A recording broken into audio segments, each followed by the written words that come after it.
It's been just over a year since the city of St. George placed these posts alongside its trail systems in order to keep track of how well traveled they are. A year ago, the city of St. George installed a system of 12 trail counters across our paved trail network, and it's to help us understand the different times of day, seasonal patterns, and which trails are used more or less than others.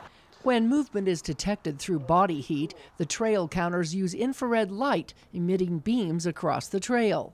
So yeah, there's an infrared sensor that shoots across the trail, and that is paired up with, they're called inductive loops that are wiring inside of the trail. However, if it's a bicycle or scooter crossing, these lines in the trail pick up an electronic signal transferred through wires in the ground. That anytime it's crossed by something holding enough metal, it detects it as a bicycle. Even if you're walking across with, say, a stroller and there's wheels and metal on the stroller, it will still detect that person as a pedestrian rather than a bicycle. The trail counters are battery operated and last about 2 years. Something we were looking for when we were purchasing the equipment is something that could operate in our wide swing of temperature that we have. We have the cold in the winter and the very hot in the summer. Since January of 2024, the trail counters have logged in more than 1 million pedestrians and riders along 12 locations where these posts have been installed.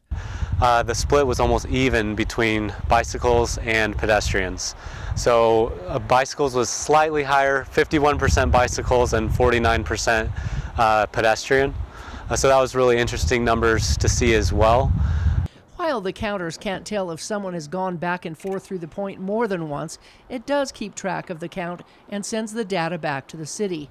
This popular spot in Confluence Park logs in an average of about 1,000 travels a day. We have some on the Santa Clara River Trail, the Snow Canyon Parkway Trail, Red Hills Parkway Trail, the entrances of our trail system into downtown, like the pedestrian tunnel by the university at 400 South. We have one at the Bluff Street pedestrian tunnel. This data can be used to help maintain trails and let the city know just how popular these sites are and how they're being used. We share it with our tourism agency, the Greater Zion Tourism. We share the data locally amongst the cities, amongst our different departments. So there's a lot of different things that we use it for. We can tell the busier seasons from the slower seasons. And it's really helpful to see just that we have some data to be able to better inform the decisions that we make in planning and maintaining our trail systems.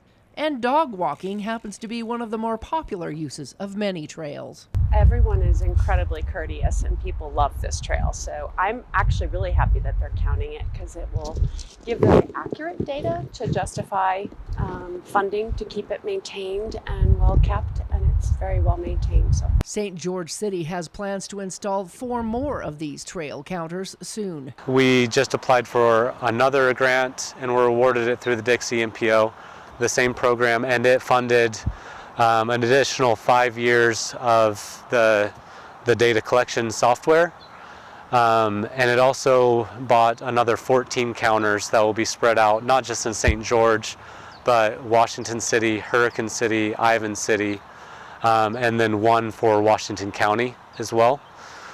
And then we get 4 new ones in St. George. So we'll have a total of 16 locations here in St. George. With more than 75 miles of trails throughout the city that connect to other cities in the area, these trails are becoming a very important part of transportation as well as enjoyment into the future.